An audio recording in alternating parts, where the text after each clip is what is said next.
borders if we're going to protect our economy from President Trump's tariff threats. The Americans and the premiers are all concerned the Prime Minister is too weak to do that.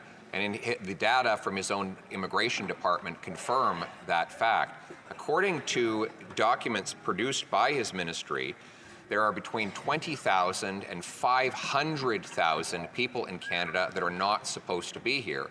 And there are another 3 million that have to leave within the next year. What is the plan to ensure that people who should leave do leave? The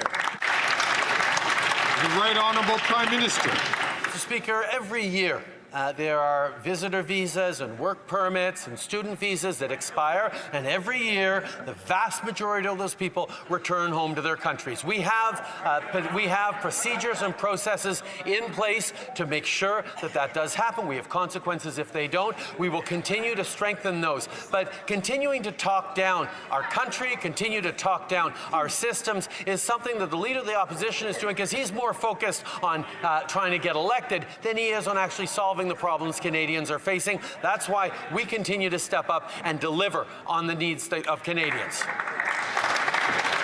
The Honourable Leader of the Opposition. Another weak answer from a weak leader, Mr. Speaker. The reality is he says that people just voluntarily leave when their permits and visas are up. But his minister admitted this week that that is impossible to prove because they don't keep track.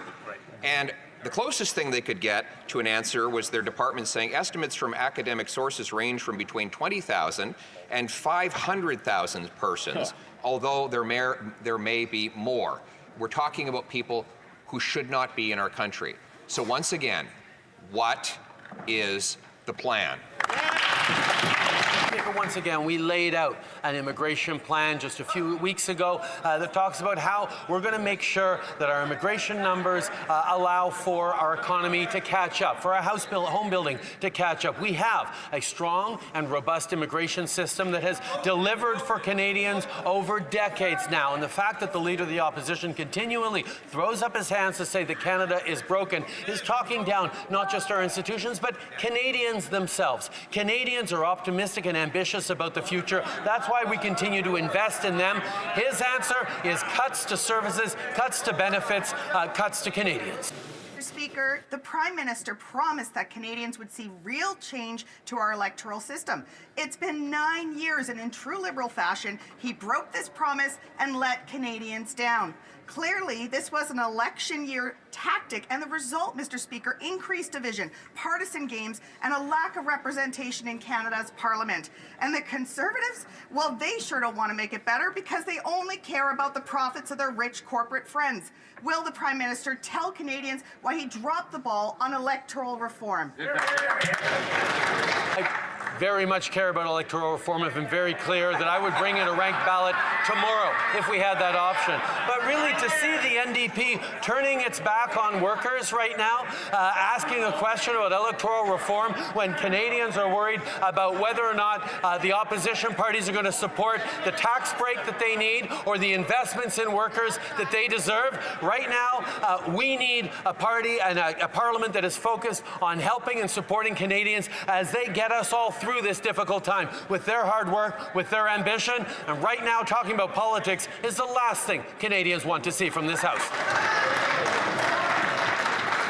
The Honourable Member for Edmonton-Griesbach. Mr. Speaker, what the Prime Minister isn't saying is the fact that seniors and persons with disabilities are workers.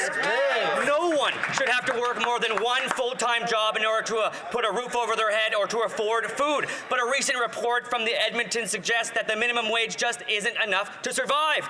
People are having to make tough choices. They cannot afford their groceries, they cannot afford their medication, and they cannot afford their rent. But the Liberals are holding up relief by excluding seniors and persons with disabilities in the $250 rebate. Worse yet, the Conservatives would cut.